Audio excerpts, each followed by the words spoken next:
This week's digital life hack tip is for those of you, all of us, who are going to be traveling between now and the end of the year. And you know what I'm talking about.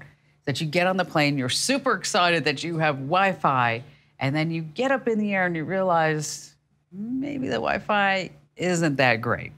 All right, so here's the deal. First of all, let's talk about price. It can be shocking how much Wi-Fi costs when you're in the air.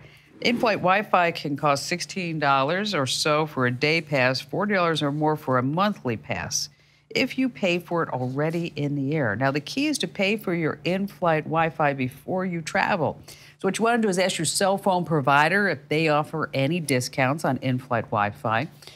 For example, you might get 1 hour free on the Wi-Fi in-flight service called GoGo.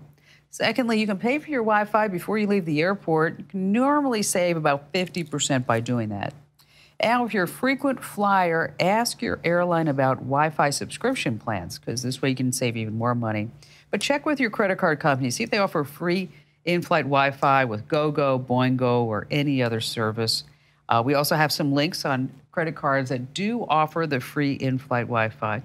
And to speed things up, you want to turn off any programs you don't need, clear the cache, you don't want to slow down. And then there are also programs like Gmail. You can read web pages offline that you save to apps like Pocket. And there are other insider secrets that you don't want to miss. Head over to Komando.com. That is, of course, Komando.com. And once you're there, hit that Show Picks of the Week button right on the homepage.